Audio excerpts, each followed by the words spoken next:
Hi friends, मैं कपिल देव अपने channel career पाठशाला में आपका स्वागत करता हूं। कृपया हमारे चैनल को लाइक, सब्सक्राइब एंड शेयर करें।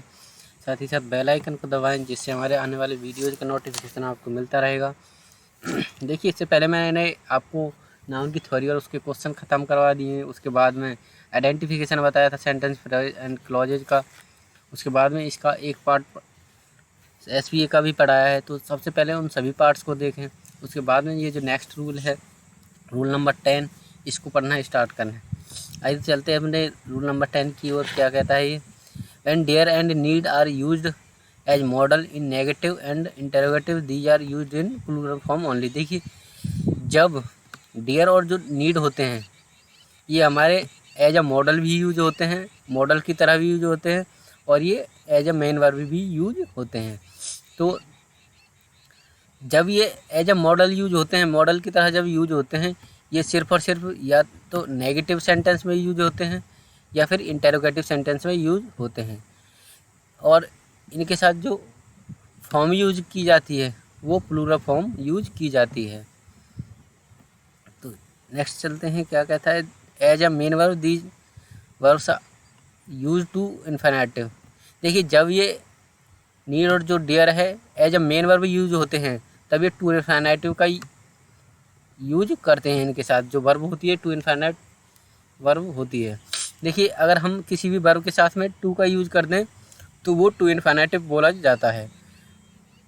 और as a modal these verbs use bare infinitive. देखिए, जब ये नीड और जो डेयर है एज अ मॉडल यूज होते हैं, ये जो यूज होते हैं वेयर इन्फिनेटिव में यूज होते हैं। वेयर इन्फिनेटिव होता है बिना, जो सिंपल हमारी मेन वर्ब होती है उसे ही हम वेयर इन्फिनेटिव कहते हैं।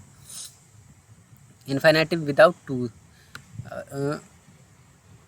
बिना टू के जो यूज होती हैं मेन वर्ब, उन्हें हम वेयर इन्फिनेटिव कहते हैं। Dare and need are use as main verb as well as modal. ये मैंने आपको बता दिया था। डेयर जो और नीड जो है एज ए मेन वर्ब भी यूज होते हैं और एज ए मॉडल भी यूज होते हैं।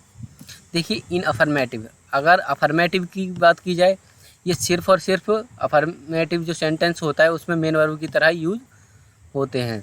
और जब मॉडल की बात की जाए तो इंटेरोगेटिव एंड नेगेटिव जो सेंटेंस होते हैं उन दोनों में ये सिर्फ और सिर्फ मेन वर्ब की तरह भी यूज होते हैं और एज अ मॉडल भी यूज होते हैं। तो ये चीज़ याद रखना।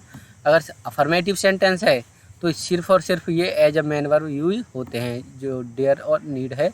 और बाकी का अगर इंटरोगेटिव या नेगेटिव है तो वहाँ पे ये मेन वर्ब भी हो सकते हैं और वहाँ पे ये मॉडल भी हो सकते हैं। आइए देखिए, क्वेश्चन देखते हैं। She dare to go alone there. देखिए, यहाँ पे जो है अफर्मेटिव सेंटेंस है और यहाँ पे अफर्मेटिव में जो ये यूज होते हैं as a main verb use होते हैं सिर्फ। तो यहाँ पे जो डेयर टू है ये मेन वर्ब है। सेकंड सेंटेंस है they dare to go alone there. देखिए, ये जो हमें SIS लगाना पड़ता है इसमें, इसके हिसाब से लगाना पड़ता है। ठीक है, तो यहाँ पे प्लूरल सब्जेक्ट है हमारा, तो वर्ब भी प्लूरल होगी। They dare to go alone there, यहाँ पे भी ये मेन वर्ब है। अगर बात की जाए नेक्स्ट सेंटेंस की, she does not dare to go alone there. देखिए, यहाँ पे देखना है हमको ये as a main verb use हुआ है या फिर एज अ मॉडल यूज हुआ है। देखिए, सेंटेंस तो हमारा नेगेटिव है, लेकिन यहाँ पे जो डेयर का यूज हुआ है वो हमारा as a main verb use हुआ है, क्योंकि इसके साथ में टू का यूज हुआ है। और जब टू इन्फिनेटिव लेता है तो ये हमारा as a main verb use होता है। नेक्स्ट सेंटेंस है does she dare to go, dare she go to go alone there alone. देखिए, सब्जेक्ट है हमारा सी और ये हमारा सेंटेंस है इंटेरोगेटिव, क्योंकि डज का सबसे पहले यूज हुआ है, क्वेश्चन पूछने के लिए यूज हो रहा है। इसका मतलब हमारा सेंटेंस इंटेरोगेटिव है। और यहाँ पे टू का यूज हुआ है साथ में डेयर के, तो ये हमारा यहाँ पे as a main verb use हुआ है। तो does she dare to go alone there.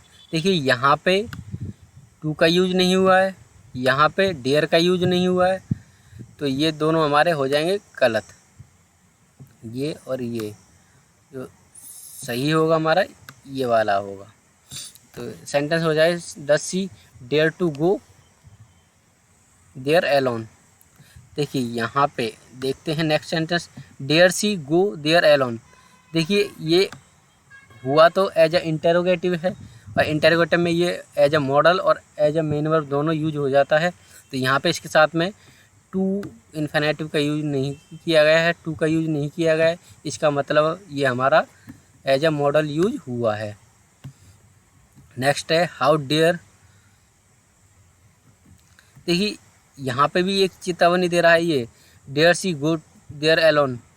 देखिए वह जो है वहाँ जाने से अकेले डरती है। तो यहाँ पे कुछ ना कुछ थोड़ा वार्निंग दे रहा है, बता रहा है हमको कि वहाँ जाने से वह डरती है। नेक्स्ट है हमारा how dare you talk to your teacher like this. देखिए यहाँ पे भी जो डेयर का यूज हुआ है एज अ मॉडल यूज हुआ है, और ये हमारा सेंटेंस है जो इंटेरोगेटिव है, how dare you talk to your teacher like this. देखिए आप अपने टीचर से इस प्रकार से कैसे बात कर सकते हो, ये एक वार्निंग को भी दर्शा रहा है। और इसके साथ में हमारे डेयर के साथ में टू का यूज नहीं हुआ है, इसका मतलब ये एज अ मॉडल यूज हुआ है। और मॉडल की तरफ जब डेयर और नीड का यूज होता है तो उसके साथ में टू का यूज नहीं किया जाता है। नेक्स्ट देखते हैं rule, when the subject of a verb is relative pronoun the verb agree with the antecedent. Relative pronoun always show the relation with the antecedents. देखिए जब when the subject of the verb is relative, जब जो subject होता है किसी verb का as a relative pronoun use हुआ होता है, तो उसकी जो वर्ब जो होती है वो उसके एंटीसीडेंट के साथ एग्री करती है। जो वर्ब यूज होती है हमारी उसके एंटीसीडेंट के हिसाब से यूज होती है, उसके अकॉर्डिंग यूज होती है। और जो रिलेटिव प्रोनाउन जो होता है, जो उसका जो एंटीसीडेंट होता है, ठीक है, उसके साथ जो रिलेशन है वो शो करती है, वो दर्शाती है। देखिए एंटीसीडेंट क्या होता है अभी बताने वाला हूँ मैं आपको, पहले ये चीज़ें देख लो। देखिए हु जो हमारा as a relative pronoun use किया जाता है वो लिविंग के लिए, लिविंग जो थिंग होती हैं जिनके अंदर जान होती है उनके साथ यूज किया जाता है, और ये अपना एंटीसीडेंट भी लेता है। विच का यूज जो होता है as a relative pronoun non living things के लिए होता है, और ये भी अपना एंटीसीडेंट लेता है। दैट का यूज दोनों के लिए होता है, लिविंग के लिए भी और नॉन लिविंग के लिए भी यूज होता है, और ये भी अपना एंटीसीडेंट लेता है। वाट जब as a relative pronoun use होता है तो ये सिर्फ और सिर्फ, देखिए ये जो है अपना एंटीसीडेंट नहीं लेता है। नेक्स्ट पार्ट पे चलते हैं, रूल नंबर 11 के क्वेश्चन देखिए। I have a friend who lives in Agra. ये जो होता है ऑब्जेक्ट जो होता है, ये जो पहले वाले क्लॉज में जो है, देखिए ये यहाँ से लेके हमारा यहाँ तक क्लॉज होता है, रिलेटिव क्लॉज बोलते हैं इसको, ठीक है। यहाँ पे जो हुआ है ये use who lives as a subject use हुआ है, और ये जो बोला जाता है इसे ऑब्जेक्ट को ही एंटीसीडेंट बोलते हैं। तो I have a friend who lives in Agra, मेरा एक दोस्त है जो आगरा में रहता है।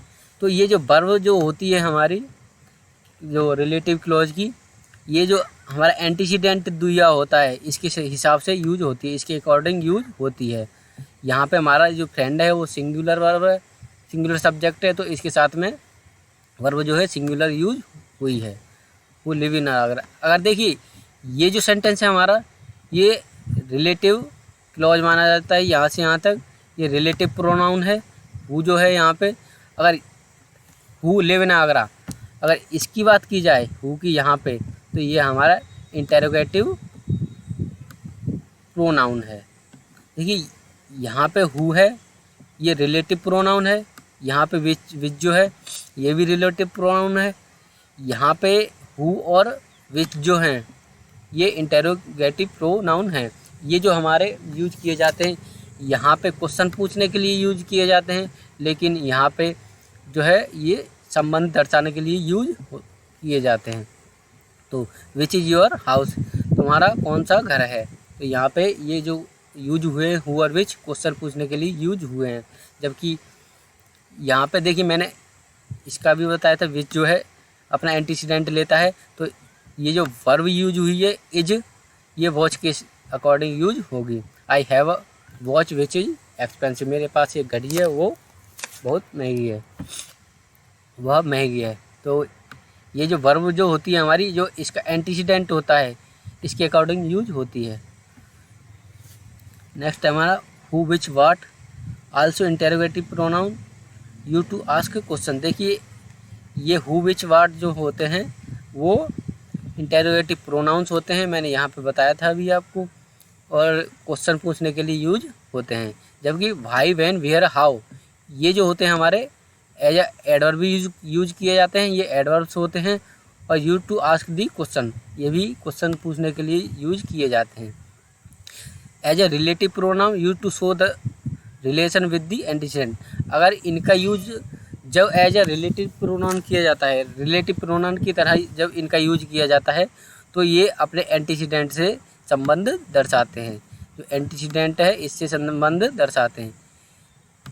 ये हमारा एंटीसीडेंट है, ये जो रिलेटिव प्रोनाउन है। तो ये दोनों आपस में जब एज ए रिलेटिव प्रोनाउन होते हैं तो ये तो इन दोनों का जो है संबंध दर्शाया जाता है।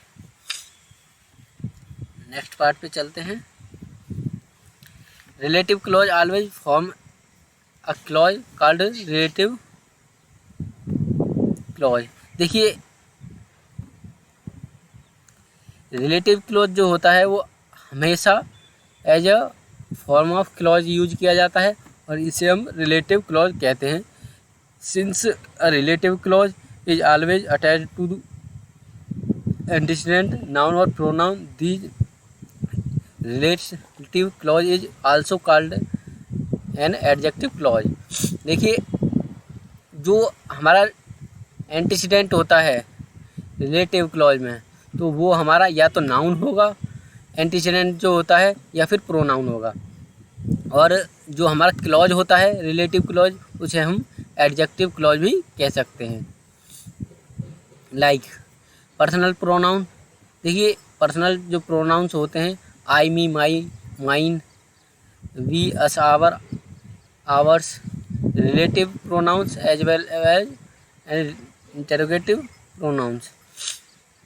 देखिए पर्सनल प्रोनाउन जो होते हैं ये वाले होते हैं, जबकि जो रिलेटिव प्रोनाउंस होते हैं as well as interrogative pronouns भी होते हैं। Also have subject, object, positive case, look का न्यूएंस। देखिए ये जो रिलेटिव प्रोनाउंस होते हैं एज ए सब्जेक्ट भी यूज होते हैं, एज ए ऑब्जेक्ट भी यूज होते हैं, और इनका पॉजिटिव केस भी होता है। नेक्स्ट टेबल देखते हैं।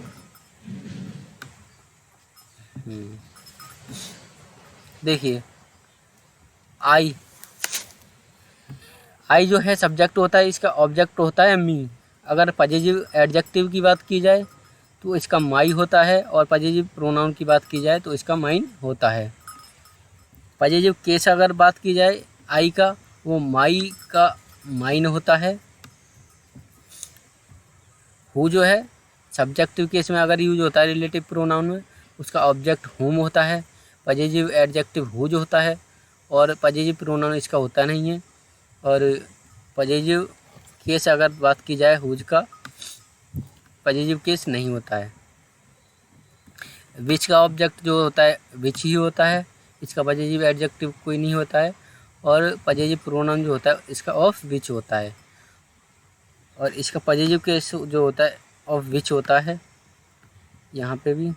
नेक्स्ट है दैट। देखिए दैट एनिमी, इसको ना एनिमी नंबर 1 मानते हैं हम, ये सबसे बड़ा दुश्मन है हमारा अगर इंग्लिश में बात की जाए। इसको समझ में ना बहुत दिक्कत होती है, बहुत जल्दी से समझ में नहीं आता है ये। तो इसकी हम आपको समझाएंगे क्या होता है, इसका यूज़ कैसे कैसे होता है। तो दैट का जो सब्जेक्ट की वजह से होता है दैट होता है, ऑब्जेक्ट जो होता है दैट ही होता है, पॉजिटिव एडजेक्टिव इसका होता नहीं है। और अगर पॉजिटिव प्रोनाउन की बात की जाए ऑफ विच या ऑफ हुज होता है, और पॉजिटिव केस की बात की जाए ये भी ऑफ विच या ऑफ हुज होता है। वाट का सब्जेक्टिव केस में जो होता है वाट ही होता है, ऑब्जेक्ट जो होता है वाट का वो भी वाट ही होता है। इसका ना ही पॉजिटिव एडजेक्टिव होता है, ना ही पॉजिटिव प्रोनाउन होता है, ना ही पॉजिटिव केस होता है। नेक्स्ट चलते हैं। देखिए एंटीसीडेंट के बाद में अगर सब्जेक्टिव के साथ में अगर रिलेटिव प्रोनाउन आता है तो उसके साथ में एक फाइनाइट वर्ब का यूज होगा। अगर ये फाइनाइट वर्ब ट्रांजिटिव वर्ब है तो विद एन ऑब्जेक्ट आएगी। ट्रांजिटिव वर्ब वो होती हैं जो अपना ऑब्जेक्ट लेती हैं, टीवी का मतलब होता है ट्रांजिटिव वर्ब्स। तो as a finite verb use हुआ है तो उसके साथ में अगर वो ट्रांजिटिव वर्ब है उसके साथ में एक ऑब्जेक्ट का यूज होगा। अगर फाइनाइट वर्ब के साथ में अगर प्रेप है तो वो भी एक ऑब्जेक्ट के साथ यूज होगा।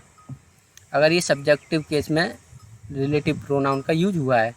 सेकंड है हमारा एंटीसीडेंट के बाद में अगर ऑब्जेक्टिव केस आया रिलेटिव प्रोनाउन का तो उसके साथ में सबसे पहले सब्जेक्ट आएगा, तो उसके बाद में फाइनाइट वर्ब आएगी। अगर फाइनाइट वर्ब ट्रांजिटिव वर्ब है तो विदाउट एन ऑब्जेक्ट आएगी।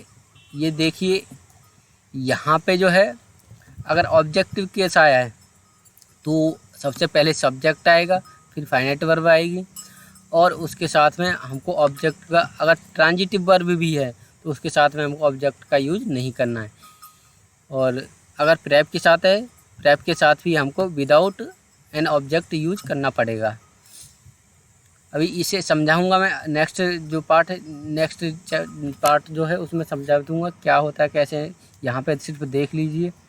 अगर एंटीसीडेंट के बाद में अगर पॉजिटिव केस आया है, अधिकार दर्शा रहा है, तो सबसे पहले सब्जेक्ट आएगा, ओनली नाउन। यहाँ पे प्रोनाउन का यूज नहीं हो सकता है। अगर पॉजिटिव केस है उसके जस्ट बाद में अगर सब्जेक्ट यूज हो रहा है तो सिर्फ और सिर्फ नाउन का यूज होगा, प्रोनाउन का यूज नहीं हो सकता है। उसके बाद में फाइनाइट वर्ब का यूज होगा। If transitive verb with an object, अगर ट्रांजिटिव वर्ब है तो उसके साथ में ऑब्जेक्ट का यूज किया जाएगा। इफ़ प्रेप है तो अगर प्रेप है उसके साथ में भी ऑब्जेक्ट का यूज किया जाएगा। देखिए ये जो सब्जेक्ट मतलब यहाँ ये जो हमारे यूज होते हैं सब्जेक्ट या ऑब्जेक्टिव या फिर पॉजिटिव केस के बाद में, ये इंडिपेंडेंट क्लॉज होते हैं, अपना मीनिंग खुद बताते हैं। ये किसी और सेंटेंस पे अपना मीनिंग बताने के लिए डिपेंड नहीं रहते हैं। इनको इंडिपेंडेंट क्लॉज बोला जाता है। नेक्स्ट देखते हैं। देखिए एग्जांपल्स देखते हैं। Ravi is the student who likes Richa. देखिए यहाँ पे एंटीसीडेंट है student who likes Richa as a. देखिए रवि एक स्टूडेंट है जो रिचा को लाइक करता है। यहाँ पे एज अ सब्जेक्ट यूज हुआ है। तो इसके बाद में मैंने बताया था एक वर्ब आएगी। अगर वर्ब ट्रांजिटिव वर्ब है, ये ट्रांजिटिव वर्ब है, तो इसके साथ में ऑब्जेक्ट का यूज होगा। और ये जो रिचा है हमारा ऑब्जेक्ट है सबसे पहले। और ये जो वर्ब होती है हमारी लाइक, इसके अकॉर्डिंग यूज होगी स्टूडेंट के। स्टूडेंट सिंगुलर है तो वर्ब भी सिंगुलर यूज होगी। सब्जेक्टिव केस ये है हु, रिलेटिव प्रोनाउन में Ravi is the student who likes Richa.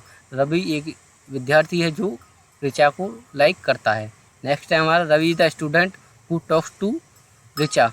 देखिए यहाँ पे भी सब्जेक्टिव केस में यूज हुआ है, एंटीसीडेंट स्टूडेंट है। इसके बाद में सीधे ही हमारा वर्ब आई है, वर्ब के साथ में प्रेप आया है, और प्रेप के साथ में ऑब्जेक्ट का यूज होता है। अगर सब्जेक्टिव केस में यूज होते हैं, या अगर सब्जेक्टिव केस है तो इसके बाद में अगर प्रेप आता है तो उसके साथ में भी ऑब्जेक्ट का यूज होता है। और ट्रांजिटिव वर्ब होती है तो उसके साथ में भी ऑब्जेक्ट का यूज होता है। ये चीज़ें याद रखना। अभी मैंने इससे पहले पार्ट में बताया था, इसमें देखिए यही ये जो बताया था इसी के एग्जाम्पल्स हैं।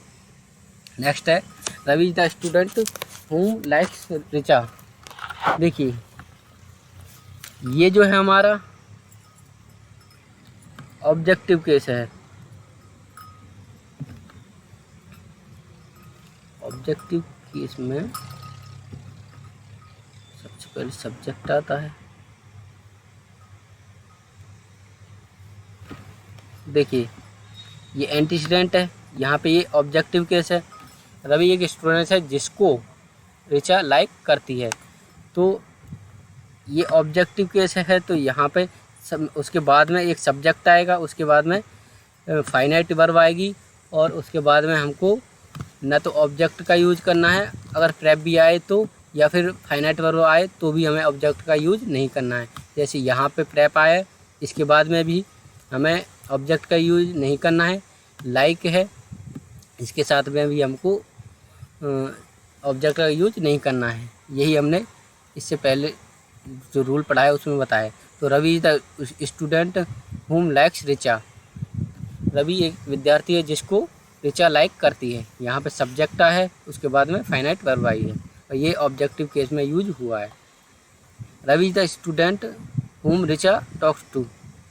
रवि एक विद्यार्थी है जिससे कि रिचा बात करती है। यहाँ पे भी ये ऑब्जेक्टिव केस है, जिससे हुम जो है रिलेटिव प्रोनाउन में ऑब्जेक्टिव केस है। तो यहाँ पे भी देखिए ये सब्जेक्ट हु जो होता है सब्जेक्टिव केस में यूज हो रहा है, यहाँ पे हुम है ऑब्जेक्टिव केस में हो रहा है।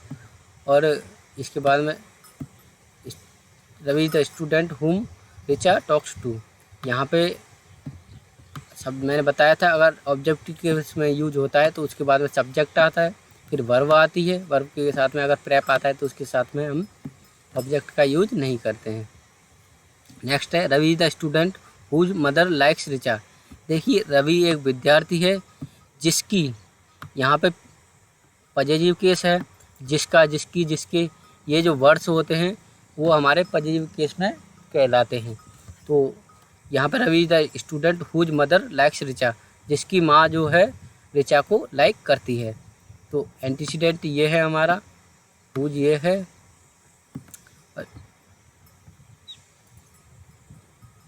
वर्ब जो है स्टूडेंट, वर्ब जो है एंटीसीडेंट के हिसाब से एग्री करती है। नेक्स्ट है Ravi the student whose mother talks to Richa.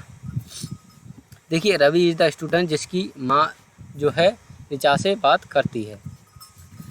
यहाँ पे जो हुज हुआ है यूज, ये भी पॉजिटिव केस में यूज हुआ है। तो मैंने आपको तीनों केस बता दी हैं, सब्जेक्टिव केस बता दिया है, ऑब्जेक्टिव केस बता दिया है, और पॉजिटिव केस भी बता दिया है रिलेटिव प्रोनाउन का। ये रिलेटिव प्रोनाउन जो होता है हु, हुज, हुम, दैट वाला केस, उसके रूल्स अलग हैं, वो थोड़ा हम डिटेल में पढ़ाएंगे। तो नेक्स्ट है Ravi is the student whom Richa talks to can be write as. देखिए ये जो सेंटेंस है हमारा डी वाला, Ravi is the student whom Richa likes to. Ravi एक स्टूडेंट है जिससे जो है रिचा बात करना पसंद, जिससे रिचा बात करती है। इसको हम ऐसे भी लिख सकते हैं, Ravi is the student to whom Richa talks. ये जो हमारा प्रेप है ये ऑब्जेक्टिव केस है, क्योंकि ऑब्जेक्टिव केस में टू के बाद में प्रेप जो है अपना ऑब्जेक्ट लेता है। तो ये जो ऑब्जेक्ट है यहाँ पे दर्शाया जाता है, ये टू जो है हमारा यहाँ से यहाँ पे भी लगाया जा सकता है। अगर सब्जेक्टिव केस होता तो यहाँ पे हम टू को यहाँ पे नहीं ला सकते थे, क्योंकि ये ऑब्जेक्टिव केस में यूज हो रहा है, तो हम इस टू को यहाँ पे ला सकते हैं। ऐसे ही रवि द स्टूडेंट हुम नेहा लुक्स एट, इसे रवि द स्टूडेंट एट हुम नेहा लुक्स। रवि एक विद्यार्थी है जिसको कि नेहा देखती है। ये जो हमारा प्रेप है, प्रीपोजिशन है, इसे यहाँ पे लाया जा सकता है। ये हम इसको ऐसे भी लिख सकते हैं और ऐसे भी लिख सकते हैं, ये दोनों ऐसे भी लिखे जा सकते हैं, दोनों ही करेक्ट हैं। नेक्स्ट है हमारा relative clause is used in a sentence with the subject object preposition और मेन वर्ब और कॉम्प्लीमेंट। देखिए जो रिलेटिव क्लॉज जो होता है सेंटेंस के साथ में एज ए सब्जेक्ट भी यूज हो सकता है, एज ए ऑब्जेक्ट भी यूज हो सकता है और as a complement use use हो सकता है। Ravi who plays chess lives in Mumbai. देखिए रवि है, रवि के बाद में हु प्लेज चेस जो कि चेस खेलता है, ये जो है हमारा रिलेटिव क्लॉज है लिव्स इन मुंबई। देखिए रवि चेस भी खेलता है और रवि मुंबई में भी रहता है। I know Ravi who plays chess, मैं रवि को जानता हूँ जो कि चेस खेलता है।